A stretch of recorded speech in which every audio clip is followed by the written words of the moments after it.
ಓಂ ಶಾಂತಿ. ಪತ್ರಪುಷ್ಪ. ಇಚ್ಛಾ ಮಾತ್ರಂ ಅವಿದ್ಯಾ ಸ್ಥಿತಿಯಲ್ಲಿ ಇದ್ದು ಅಖಂಡ ದಾನಿಯಾಗಿ. ನೆನಪಿನ ಪತ್ರ 22/8/2024.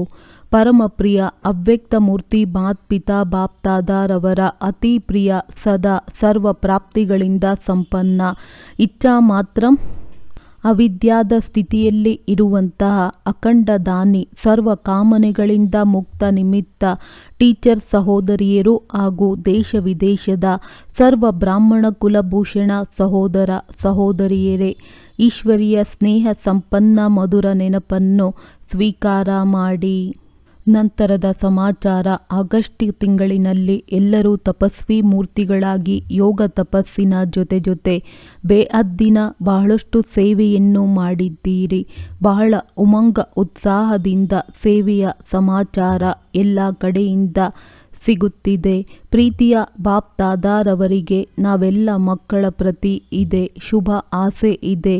ನನ್ನ ಪ್ರತಿಯೊಂದು ಮಗು ಜ್ಞಾನ ಗುಣ ಹಾಗೂ ಸರ್ವಶಕ್ತಿಗಳಿಂದ ಸಂಪನ್ನವಾಗಿ ಬೇಕು, ತೃಪ್ತರಾಗಿ ಬೇಕು.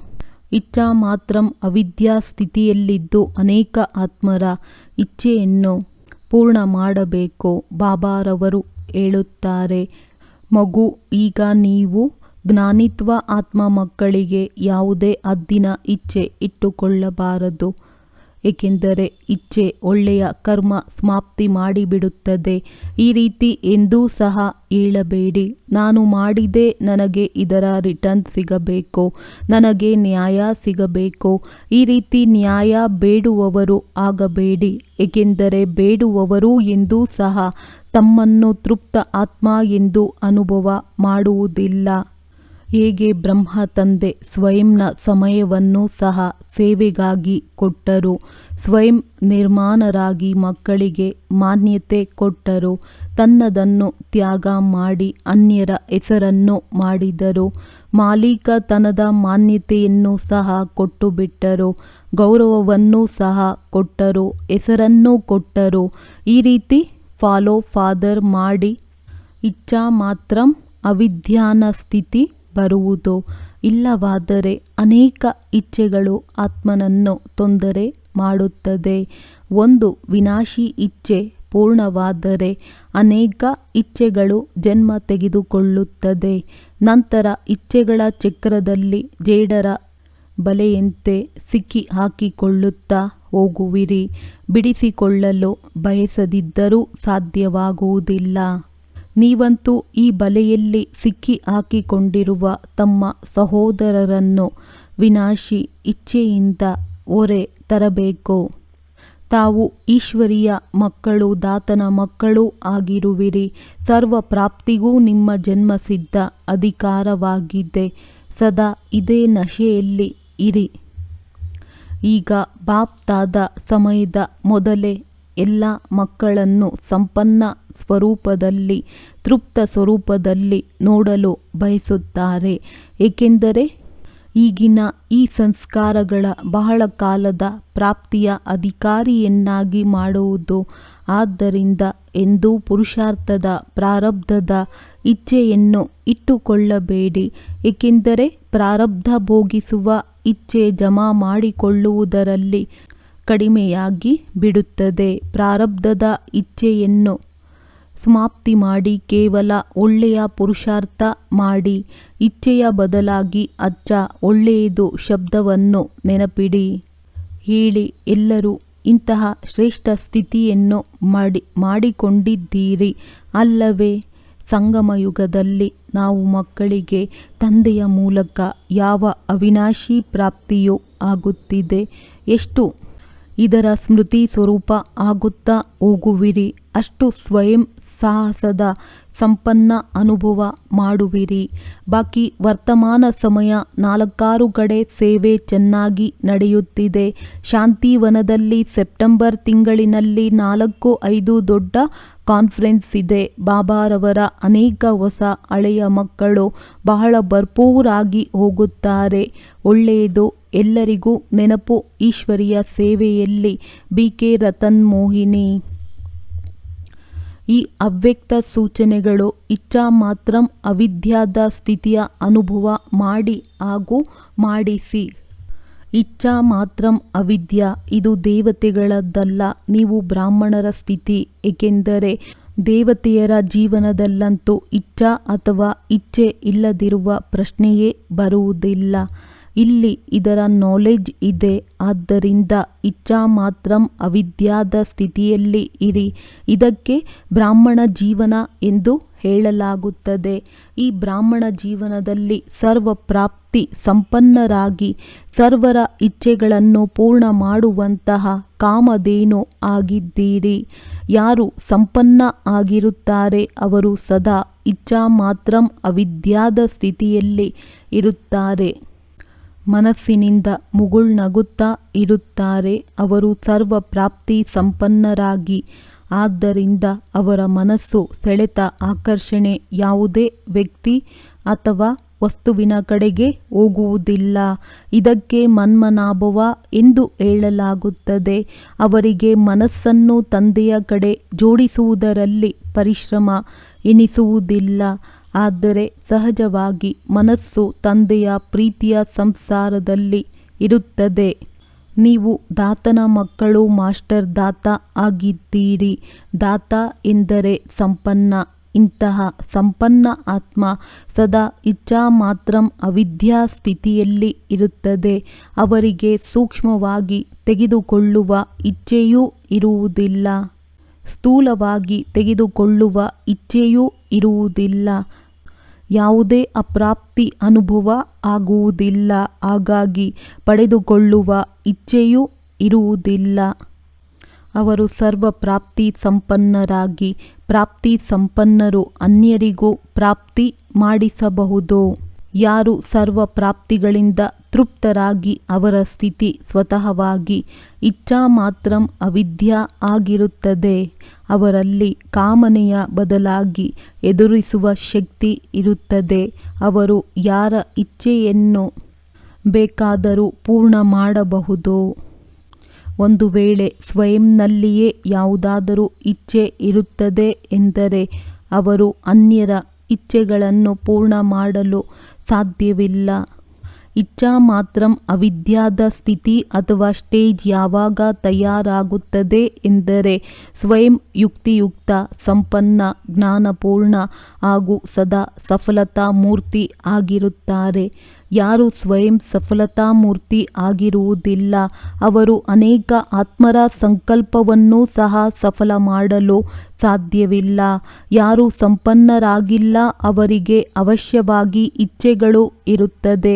ಏಕೆಂದರೆ ಸಂಪನ್ನರಾದ ನಂತರವೇ ಇಚ್ಛಾ ಮಾತ್ರಂ ಅವಿದ್ಯಾ ಸ್ಥಿತಿ ಬರುವುದು. ಇಚ್ಛಾ ಮಾತ್ರಂ ಅವಿದ್ಯಾ ಅರ್ಥಾತ್ ಸಂಪೂರ್ಣ ಶಕ್ತಿಶಾಲಿ ಬೀಜರೂಪ ಸ್ಥಿತಿ ಎಂದು ಮಾಸ್ಟರ್ ಬೀಜರೂಪರಾಗುವಿರಿ. ಆಗ ಎಲೆಗಳಿಗೂ ಸಹ ಪ್ರಾಪ್ತಿ ಮಾಡಿಸಬಲ್ಲಿರಿ. ಅನೇಕ ಭಕ್ತ ಆತ್ಮಾರೂಪಿ ಎಲೆಗಳು ಯಾರು ಒಳಗೆ ಹೋಗಿದ್ದಾರೆ, ಬೇಸತ್ತು ಹೋಗಿದ್ದಾರೆ, ಅವರಿಗೆ ಮತ್ತೆ ತಮ್ಮ ಬೀಜರೂಪ ಸ್ಥಿತಿಯ ಮೂಲಕ ಶಕ್ತಿಗಳ ದಾನ ಮಾಡಿ ಸರ್ವ ಪ್ರಾಪ್ತಿಗಳ ಅನುಭವ ಮಾಡಿಸುವುದಕ್ಕಾಗಿಯೇ ತಮ್ಮ ಇಚ್ಛಾ ಮಾತ್ರಂ ಅವಿದ್ಯಾದ ಸ್ಥಿತಿ ಬೇಕಾಗಿದೆ. ಯಾವುದೇ ಇಚ್ಛೆ ಒಳ್ಳೆಯ ಕರ್ಮ ಸಮಾಪ್ತಿ ಮಾಡಿಬಿಡುತ್ತದೆ. ಆದ್ದರಿಂದ ಇಚ್ಛಾ ಮಾತ್ರಂ ಅವಿದ್ಯಾ ಆಗಿರಿ. ಇಂತಹ ಜ್ಞಾನಿ ಆಗಬೇಡಿ. ನಾನು ಇದನ್ನು ಮಾಡಿದೆ, ಇದರ ಬದಲಾಗಿ ನನಗೆ ಇದು ಸಿಗಲೇಬೇಕು, ನನಗೆ ನ್ಯಾಯ ಸಿಗಬೇಕು ಎಂದೂ ಸಹ ನ್ಯಾಯವನ್ನು ಬೇಡುವವರು ಆಗಬೇಡಿ. ಯಾವುದೇ ಪ್ರಕಾರದ ಬೇಡಿಕೆ ಸ್ವಯಂವನ್ನು ಆತ್ಮ ಅನುಭವ ಮಾಡಿಸುವುದಿಲ್ಲ. ಯಾರು ಇಚ್ಛಾ ಮಾತ್ರಂ ಅವಿದ್ಯಾ ಸ್ಥಿತಿಯಲ್ಲಿ ಇರುತ್ತಾರೆ ಅವರೇ ಅಖಂಡ ದಾನ ಮಾಡಲು ಸಾಧ್ಯ. ಹೇಗೆ ತಂದೆಯ ಸಮಯವನ್ನು ಸಹ ಸೇವೆಯಲ್ಲಿ ಸಫಲ ಮಾಡಿದರು, ಸ್ವಯಂ ನಿರ್ಮಾಣರಾಗಿ ಮಕ್ಕಳಿಗೆ ಮಾನ್ಯತೆ ಕೊಟ್ಟರು, ತನ್ನದನ್ನು ತ್ಯಾಗ ಮಾಡಿ ಅನ್ಯರ ಹೆಸರು ಮಾಡಿದರು, ಮಕ್ಕಳನ್ನು ಮಾಲೀಕರನ್ನಾಗಿ ಮಾಡಿದರು. ಹಾಗೂ ಸ್ವಯಂವನ್ನು ಸೇವಾದಾರಿಯಾಗಿ ಇಟ್ಟರು. ಮಾಲೀಕತನದ ಮಾನ್ಯತೆಯನ್ನು ಸಹ ದಾನ ಮಾಡಿದರು, ಗೌರವವನ್ನು ಸಹ ದಾನ ಮಾಡಿದರು, ಹೆಸರನ್ನೂ ಸಹ ದಾನ ಮಾಡಿದರು. ಈ ರೀತಿ ಫಾಲೋ ಫಾದರ್ ಮಾಡಿ. ಆಗ ಇಚ್ಛಾ ಮಾತ್ರಂ ಅವಿದ್ಯಾದ ಸ್ಥಿತಿ ಆಗುವುದು. ಇಚ್ಛೆ ಎಂದರೆ ತೊಂದರೆ. ಇಚ್ಛೆ ಎಂದೂ ಸಹ ಒಳ್ಳೆಯವರನ್ನಾಗಿ ಮಾಡಲು ಸಾಧ್ಯವಿಲ್ಲ. ಏಕೆಂದರೆ ವಿನಾಶಿ ಇಚ್ಛೆ ಪೂರ್ಣ ಆಗುವ ಜೊತೆ ಅನ್ಯ ಅನೇಕ ಇಚ್ಛೆಗಳನ್ನು ಜನ್ಮ ಕೊಡುತ್ತದೆ. ಆದ್ದರಿಂದ ಇಚ್ಛೆಗಳ ಚಕ್ರದಲ್ಲಿ ಜೇಡರ ಬಲೆಯಂತೆ ಸಿಕ್ಕಿ ಹಾಕಿಕೊಳ್ಳುತ್ತೀರಿ. ಬಿಡಿಸಿಕೊಳ್ಳಲು ಬಯಸಿದರೂ ಸಹ ಬಿಡಿಸಿಕೊಳ್ಳಲು ಸಾಧ್ಯವಿಲ್ಲ. ಇಂತಹ ಬಲೆಯಲ್ಲಿ ಸಿಕ್ಕಿ ಹಾಕಿಕೊಂಡಿರುವ ತಮ್ಮ ಸಹೋದರರನ್ನು ವಿನಾಶಿ ಇಚ್ಛಾ ಮಾತ್ರಂ ಅವಿದ್ಯ ಮಾಡಿರಿ. ನಾವೆಲ್ಲರೂ ಈಶ್ವರಿಯ ಮಕ್ಕಳು, ದಾತನ ಮಕ್ಕಳು ಆಗಿದ್ದೇವೆ. ಸರ್ವ ಪ್ರಾಪ್ತಿಗಳ ಜನ್ಮಸಿದ್ಧ ಅಧಿಕಾರವಿದೆ. ಈ ನಶೆಯಲ್ಲಿ ಇರಿ. ಮಾಸ್ಟರ್ ವಿಧಾತ, ಮಾಸ್ಟರ್ ವರದಾತ, ಮಾಸ್ಟರ್ ಸಾಗರರಾಗಿ ಇಂತಹ ಶಕ್ತಿಶಾಲಿ ಸ್ಥಿತಿಯ ಅನುಭವ ಮಾಡಿ. ಸದಾ ಅಲ್ಪಕಾಲದ ಇಚ್ಛಾ ಮಾತ್ರಂ ಅವಿದ್ಯಾದ ಶಕ್ತಿಶಾಲಿ ಸ್ಥಿತಿಯಲ್ಲಿ ಇರುವ ಅಭ್ಯಾಸಿ ಆಗಿರಿ. ನಿಮ್ಮ ಚಿಕ್ಕ ಚಿಕ್ಕ ಸಹೋದರ ಸಹೋದರಿಯರು ಇದೇ ಆನೆಯನ್ನು ಇಟ್ಟುಕೊಂಡು ನೀವು ದೊಡ್ಡವರ ಬಳಿ ನೋಡುತ್ತಿದ್ದಾರೆ, ಕರೆಯುತ್ತಿದ್ದಾರೆ. ನಮ್ಮ ಮನೋಕಾಮನೆಗಳನ್ನು ಪೂರ್ಣ ಮಾಡಿ, ನಮ್ಮ ಸುಖ ಶಾಂತಿಯ ಇಚ್ಛೆಗಳನ್ನು ಪೂರ್ಣ ಮಾಡಿ. ಅಂದ ಮೇಲೆ ನೀವು ಏನು ಮಾಡುವಿರಿ? ನಿಮ್ಮ ಇಚ್ಛೆಗಳನ್ನು ಪೂರ್ಣ ಮಾಡುವಿರಾ ಅಥವಾ ಅವರ ಇಚ್ಛೆಗಳನ್ನು ಪೂರ್ಣ ಮಾಡುವಿರಾ?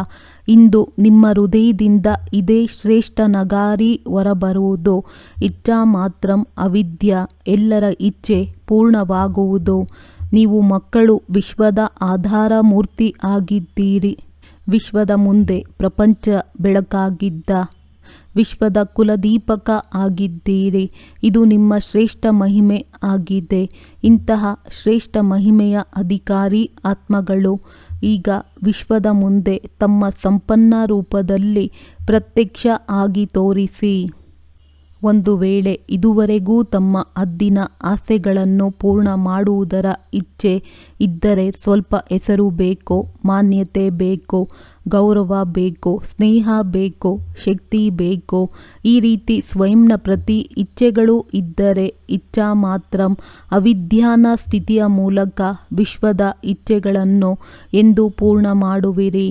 ಬೇಹದ್ದಿನ ವಿಧಾತನಿಗಾಗಿ ಈ ಹದ್ದಿನ ಆಸೆಗಳು ಹಾಗೂ ಇಚ್ಛೆಗಳು ಸ್ವಯಂ ನೆರಳಿನ ಸಮಾನ ಹಿಂದೆ ಹಿಂದೆ ಬರುತ್ತದೆ. ಈ 5 ತತ್ವಗಳು ಸಹ ನೀವು ವಿಧಾತನ ಎದುರು ದಾಸಿಯಾಗಿ ಬಿಡುತ್ತದೆ. ನಿಮ್ಮ ಮುಂದೆ ಈ ಹದ್ದಿನ ಇಚ್ಛೆಗಳು ಹೇಗೆ ಸೂರ್ಯನ ಮುಂದೆ ದೀಪವಿದ್ದಂತೆ, ಆದರೆ ತೃಪ್ತಿಯ ಆಧಾರವಾಗಿದೆ. ಏನು ಬೇಕೋ ಅದನ್ನು ಹೆಚ್ಚು ಕೊಡುತ್ತಾ ಹೋಗಿ. ಮಾನ್ಯತೆಯನ್ನು ಕೊಡಿ, ಗೌರವ ಕೊಡಿ. ಗೌರವ ಪಡೆದುಕೊಳ್ಳುವ ಇಚ್ಛೆಯನ್ನು ಇಡಬೇಡಿ. ಹೆಸರು ಬೇಕು ಎಂದರೆ ತಂದೆಯ ಹೆಸರಿನ ದಾನ ಮಾಡಿ. ನಿಮ್ಮ ಹೆಸರು ಸ್ವತಃವಾಗಿ ಆಗುವುದು. ಬೇಡುವುದರಿಂದ ಸಿಗುವುದು. ಈ ಮಾರ್ಗವೇ ತಪ್ಪಾಗಿದೆ. ಇನ್ಮೇಲೆ ಗುರಿ ಎಲ್ಲಿ ಸಿಗುವುದು? ಆದ್ದರಿಂದ ಮಾಸ್ಟರ್ ವಿಧಾತ ಆಗಿ, ಆಗ ಇಚ್ಛೆಗಳು ಪೂರ್ಣವಾಗುವುದು. ವರ್ತಮಾನ ವಿಶ್ವದಲ್ಲಿ 4 ಕಡೆ ಇಚ್ಛೆಗಳು ವೃದ್ಧಿಯಾಗುತ್ತಿದೆ. ಇಚ್ಛೆಗಳ ವರ್ಷ. ಆತ್ಮಗಳು ತೊಂದರೆಯಲ್ಲಿದ್ದಾರೆ. ಆದ್ದರಿಂದ ನೀವು ಮಕ್ಕಳು ತಮ್ಮ ಬೇಹದ್ದಿನ ವೈರಾಗ್ಯ ವೃತ್ತಿಯಿಂದ ಆ ಆತ್ಮಗಳಲ್ಲಿ ವೈರಾಗ್ಯ ವೃತ್ತಿಯನ್ನು ಹರಡಿಸಿ. ನಿಮ್ಮ ವೈರಾಗ್ಯ ವೃತ್ತಿಯ ವಾಯುಮಂಡಲ ಇಲ್ಲದೆ ಆತ್ಮಗಳು ಸುಖಿ ಶಾಂತವಾಗಿರಲು ಸಾಧ್ಯವಿಲ್ಲ. ತೊಂದರೆಯಿಂದ ಬಿಡುಗಡೆಯಾಗಲು ಸಾಧ್ಯವಿಲ್ಲ. ಯಾವಾಗ ನೀವು ಮಕ್ಕಳ ಸ್ಥಿತಿ ಇಚ್ಛಾ ಮಾತ್ರಂ ಅವಿದ್ಯ ಆಗುವುದು, ಆಗ ಜೈಕಾರ ಹಾಗೂ ಅಹಂಕಾರ ಕಡಿಮೆ ಆಗುವುದು. ಹೇಗೆ ಬಾಪ್ತಾದ ಯಾವುದೇ ಕರ್ಮದ ಫಲದ ಇಚ್ಛೆ ಇಡುವುದಿಲ್ಲ. ಪ್ರತಿಯೊಂದು ವಚನ ಹಾಗೂ ಕರ್ಮದಲ್ಲಿ ಸದೈವ ತಂದೆಯ ಸ್ಮೃತಿ ಇರುವ ಕಾರಣ ಫಲದ ಇಚ್ಛೆಯ ಸಂಕಲ್ಪ ಮಾತ್ರವೂ ಸಹ ಇರುವುದಿಲ್ಲ. ಈ ರೀತಿ ಫಾಲೋ ಫಾದರ್ ಮಾಡಿ. ಕಾಯಿಯ ಕಚ್ಚಾ ಇಚ್ಛೆಯನ್ನು ಇಟ್ಟುಕೊಳ್ಳಬೇಡಿ. ಫಲದ ಇಚ್ಛೆ ಕ್ಷಣದಲ್ಲಿಯೂ ಇರುತ್ತದೆ ಎಂದರೆ ಮಾಡಿದ್ದೀರಿ ಹಾಗೂ ಫಲವನ್ನು ಸ್ವೀಕರಿಸಿದ್ದೀರಿ. ಫಲ ಸ್ವರೂಪವಾಗಿ ಹೇಗೆ ಕಾಣಿಸುವುದೋ ಆದ್ದರಿಂದ ಫಲದ ಇಚ್ಛೆಯನ್ನು ಬಿಟ್ಟು ಇಚ್ಛಾ ಮಾತ್ರಂ ಅವಿದ್ಯಾ ಆಗಿ. ಹೇಗೆ ಅಪಾರ ದುಃಖಗಳ ಲಿಸ್ಟ್ ಇದೆ, ಅದೇ ರೀತಿ ಫಲದ ಇಚ್ಛೆಗಳು ಹಾಗೂ ಅದರ ಪ್ರತಿಕ್ರಿಯೆ ತೆಗೆದುಕೊಳ್ಳುವ ಸೂಕ್ಷ್ಮ ಸಂಕಲ್ಪ ಇರುತ್ತದೆ ಎಂದರೆ ಅದೂ ಸಹ ಭಿನ್ನ ಭಿನ್ನ ಪ್ರಕಾರದ್ದು ಆಗಿರುತ್ತದೆ. ನಿಷ್ಕಾಮ ವೃತ್ತಿ ಇರುವುದಿಲ್ಲ. ಪುರುಷಾರ್ಥದ ಪ್ರಾರಬ್ಧದ ನಾಲೆಜ್ ಇದ್ದರೂ ಸಹ ಅವರಲ್ಲಿ ಆಕರ್ಷಣೆ ಇರುತ್ತದೆ. ಯಾರಾದರೂ ಮಹಿಮೆ ಮಾಡುತ್ತಾರೆ ಎಂದರೆ ಅವರ ಕಡೆ ನಿಮ್ಮ ವಿಶೇಷ ಗಮನ ಹೋಗುತ್ತದೆ ಎಂದರೆ ಇದು ಸಹ ಸೂಕ್ಷ್ಮ ಫಲವನ್ನು ಸ್ವೀಕಾರ ಮಾಡಿದಂತೆ. ಒಂದು ಶ್ರೇಷ್ಠ ಕರ್ಮ ಮಾಡಿದ್ದಕ್ಕಾಗಿ 100ರಷ್ಟು ಸಂಪನ್ನ ಫಲ ನಿಮ್ಮ ಸನ್ಮುಖದಲ್ಲಿ ಬರುವುದು. ಆದರೆ ನೀವು ಅಲ್ಪ ಕಾಲದ ಇಚ್ಛಾ ಮಾತ್ರಂ ಅವಿದ್ಯಾ ಆಗಿ ಇಚ್ಛೆ ಒಳ್ಳೆಯ ಕರ್ಮ ಸಮಾಪ್ತಿ ಮಾಡಿಬಿಡುತ್ತದೆ. ಇಚ್ಛೆ ಸ್ವಚ್ಛತೆಯನ್ನು ಸಮಾಪ್ತಿ ಮಾಡಿಬಿಡುತ್ತದೆ ಹಾಗೂ ಸ್ವಚ್ಛತೆಯ ಬದಲಾಗಿ ಯೋಚಿಸುವವರನ್ನು ಮಾಡುತ್ತದೆ. ಆದ್ದರಿಂದ ಇಚ್ಛೆಯ ಅವಿದ್ಯಾ ಇರಲಿ. ನಿಮ್ಮ ಯಾವುದೇ ಸೇವೆ ಈಗ ಮಾಡಿದ್ದೀರಿ ಹಾಗೂ ಈಗೀಗ ಅದರ ಫಲ ತೆಗೆದುಕೊಂಡಿರಿ ಎಂದರೆ ಏನೂ ಜಮಾ ಆಗಿಲ್ಲ. ಸಂಪಾದಿಸಿದ್ದೀರಿ ಹಾಗೂ ತಿಂದು ಬಿಟ್ಟಿರಿ. ಅವರಲ್ಲಿ ವಿಲ್ ಪವರ್ ಇರುವುದಿಲ್ಲ. ಅವರು ಒಳಗಿನಿಂದ ಬಲಹೀನರಾಗಿದ್ದಾರೆ, ಶಕ್ತಿಶಾಲಿ ಅಲ್ಲ, ಖಾಲಿ ಆಗಿರುತ್ತಾರೆ ಎಂದು ಈ ಮಾತು ಸಮಾಪ್ತಿಯಾಗುತ್ತದೆ. ಆಗ ನಿರಾಕಾರಿ, ನಿರಹಂಕಾರಿ ಹಾಗೂ ನಿರ್ವಿಕಾರಿ ಸ್ಥಿತಿ ಸ್ವತಃವಾಗಿ ಬಂದು ಬಿಡುತ್ತದೆ.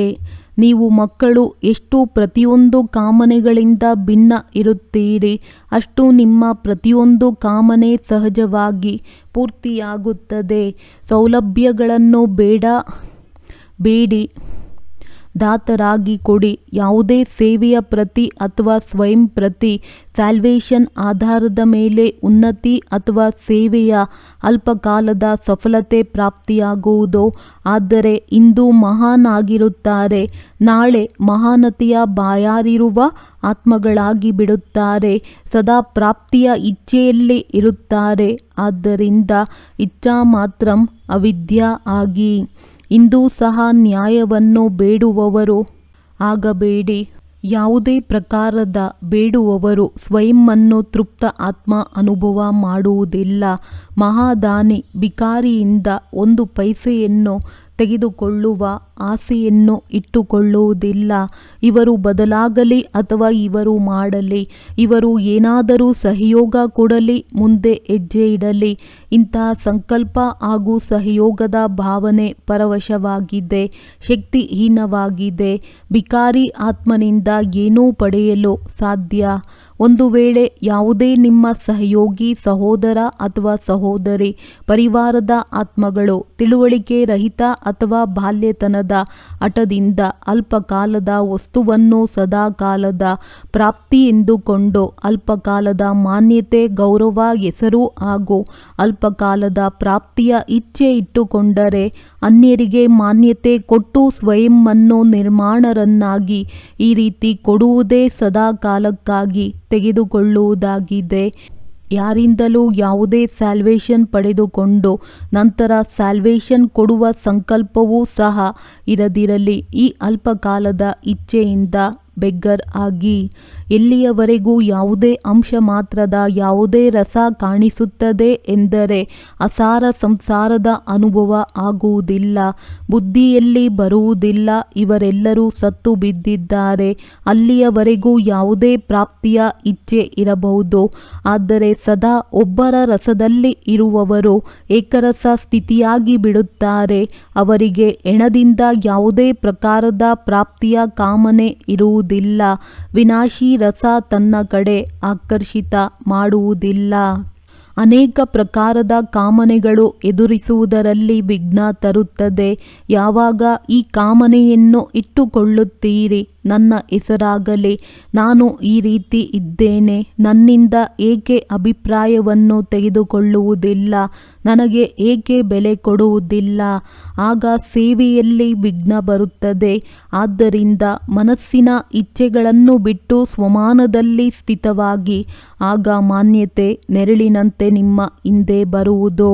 ಕೆಲವು ಮಕ್ಕಳು ಬಹಳ ಒಳ್ಳೆಯ ಪುರುಷಾರ್ಥಿಯಾಗಿದ್ದಾರೆ.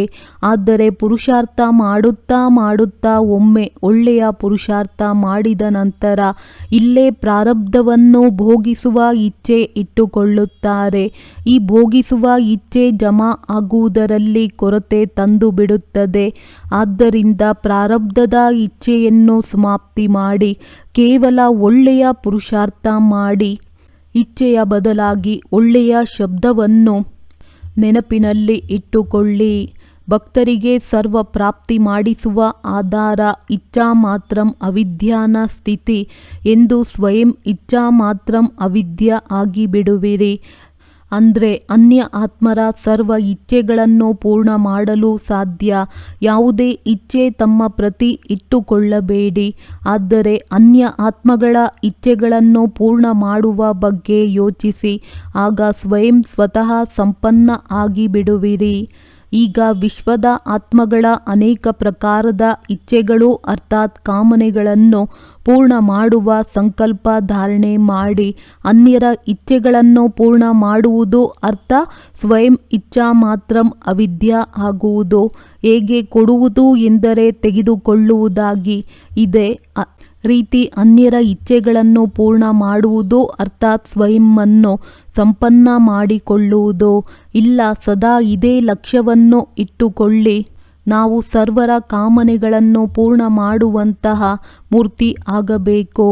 ಈ ರೀತಿ ಸರ್ವಾಂಶ ತ್ಯಾಗಿಯಾಗಿ ಸದಾ ಶ್ರೇಷ್ಠ ಕಾರ್ಯದಲ್ಲಿ ಸೇವೆಯ ಸಫಲತೆಯ ಕಾರ್ಯ, ಬ್ರಾಹ್ಮಣ ಆತ್ಮಗಳ ಉನ್ನತಿಯ ಕಾರ್ಯದಲ್ಲಿ, ಬಲಹೀನ ಹಾಗೂ ವ್ಯರ್ಥ ವಾತಾವರಣವನ್ನು ಬದಲಾಯಿಸುವ ಕಾರ್ಯದಲ್ಲಿ ಜವಾಬ್ದಾರಿ ಆತ್ಮ ಎಂದುಕೊಂಡು ನಡೆಯಿರಿ. ಅದ್ದಿನ ಕಾರ್ಯದ ಅದ್ದಿನ ಫಲ ಪಡೆದುಕೊಳ್ಳುವ ಅಲ್ಪಕಾಲದ ಇಚ್ಛೆಯಿಂದ ಇಚ್ಛಾ ಮಾತ್ರಂ ಅವಿದ್ಯ ಆಗಿ ಎಂದ ಮೇಲೆ ಸದಾ ಪ್ರತ್ಯಕ್ಷ ಫಲ ತಿನ್ನುವ ಸದಾ ಮನಸ್ಸಿನಿಂದ ಆರೋಗ್ಯವಂತರಾಗಿ ಸದಾ ಆರೋಗ್ಯರಾಗಿರುವಿರಿ. ಸದಾ ಮನ್ಮನಾಭವ ಆಗಿರುವಿರಿ. ರಾಜನ ಅರ್ಥವೇ ಆಗಿದೆ ದಾತ. ಒಂದು ವೇಳೆ ಅದ್ದಿನ ಇಚ್ಛೆ ಹಾಗೂ ಪ್ರಾಪ್ತಿಯ ಉತ್ಪತ್ತಿ ಇದ್ದರೆ ಅವರು ರಾಜನ ಬದಲಾಗಿ ಬೇಡುವವರು ಆಗಿಬಿಡುತ್ತಾರೆ. ನೀವು ದಾತನ ಮಕ್ಕಳಾಗಿದ್ದಾರೆ. ಸರ್ವ ಖಜಾನೆಗಳಿಂದ ಸಂಪನ್ನ ಶ್ರೇಷ್ಠ ಆತ್ಮರಾಗಿದ್ದೀರಿ. ಸಂಪನ್ನತೆಯ ಚಿಹ್ನೆಯಾಗಿದೆ ಮಹಾದಾನಿ ಎಂದ ಮೇಲೆ 1 ಸೆಕೆಂಡ್ ಸಹ ದಾನ ಕೊಡದೆ ಇರಲು ಸಾಧ್ಯವಿಲ್ಲ. ಅರ್ಧ ಕಲ್ಪದಿಂದ ಯಾವ ಭಕ್ತಿಯನ್ನು ಮಾಡಿದ್ದೀರಿ ಅದರ ಫಲ ಜ್ಞಾನಸಾಗರ ತಂದೆ ಹಾಗೂ ಅವಿನಾಶಿ ಜ್ಞಾನದ ಪ್ರಾಪ್ತಿ. ಯಾವ ಜ್ಞಾನದಿಂದ ಜ್ಞಾನಿತ್ವ ಆತ್ಮ ಆಗಿಬಿಡುತ್ತೀರಿ, ಜ್ಞಾನಸಾಗರ ಹಾಗೂ ಜ್ಞಾನದಲ್ಲಿ ಸಮಾವೇಶವಾಗಿದ್ದರೆ ಆದ್ದರಿಂದ ಇಚ್ಛಾ ಮಾತ್ರಂ ಅವಿದ್ಯಾ ಆಗಿದ್ದೀರಿ. ಯಾವುದೇ ಅಪ್ರಾಪ್ತಿಯ ಇಚ್ಛೆ ನಿಮ್ಮ ಬಳಿ ಇರಲು ಸಾಧ್ಯವಿಲ್ಲ. ಹೇಗೆ ಗಾಯನವಿದೆ ಇಚ್ಛಾ ಮಾತ್ರಂ ಅವಿದ್ಯಾ, ಇದು ಕನಿಷ್ಠ ಜೀವನದ ವಿಶೇಷತೆಯಾಗಿದೆ. ಆಗ ಬ್ರಾಹ್ಮಣ ಜೀವನ ಪರಿಸ್ಥಿತಿಯ ಜೀವನ ಆಗಿಬಿಡುವುದು. ಆಗ ಕರ್ಮಾತೀತ ಸ್ಥಿತಿಯನ್ನು ಹೊಂದುವುದು. ಅವರು ಯಾವುದೇ ಶುದ್ಧ ಕರ್ಮ, ವ್ಯರ್ಥ ಕರ್ಮ, ವಿಕರ್ಮ ಹಾಗೂ ಹಳೆಯ ಕರ್ಮಗಳ ಬಂಧನದಲ್ಲಿ ಇರುವುದಿಲ್ಲ. ಒಳ್ಳೆಯದು. ಓಂ ಶಾಂತಿ.